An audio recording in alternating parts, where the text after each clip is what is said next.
Itu ialah dia punya drive shaft boot. Okey. Drive shaft boot yang berduduk pada dia punya drive shaft. Okey, apa jadi drive shaft boot dia? Hai, selamat pagi. Apa khabar semua? Baik. Hari ni kita ada sebiji kereta Honda CR-V. Okey, baik. Apa masalah kereta Honda CR-V ni? Honda CR-V ni dia datang komplain masa dia membelok, dia ada dengar bunyi pada bahagian tayar dia. Okey, baik. So bila kita check tengok apa masalah dia tu, masalah daripada benda ni. Ni nampak tak? Ya.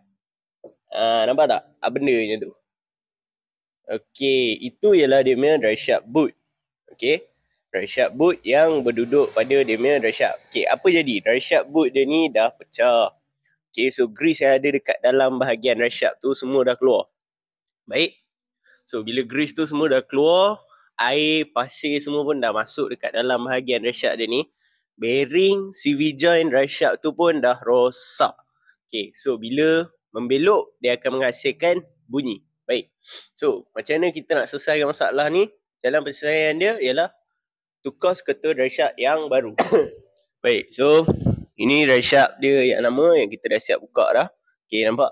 Drive shaft dia dah boleh goyang-goyang. Hood dah goyak, tak ada grease kat dalam. Baik. So, bila drive shaft tu dah jadi macam ni, masa cornering pun ada bunyi, kita gantilah skuter drive shaft yang baru. Okey, baik. So, dah siap pasang drive shaft yang baru, selesailah masalah. Baik. So, kalau korang ada masalah sama macam ni, boleh datang cari kami di Fizi Motorsport Sarawak Tamun Ipoh. Bye-bye.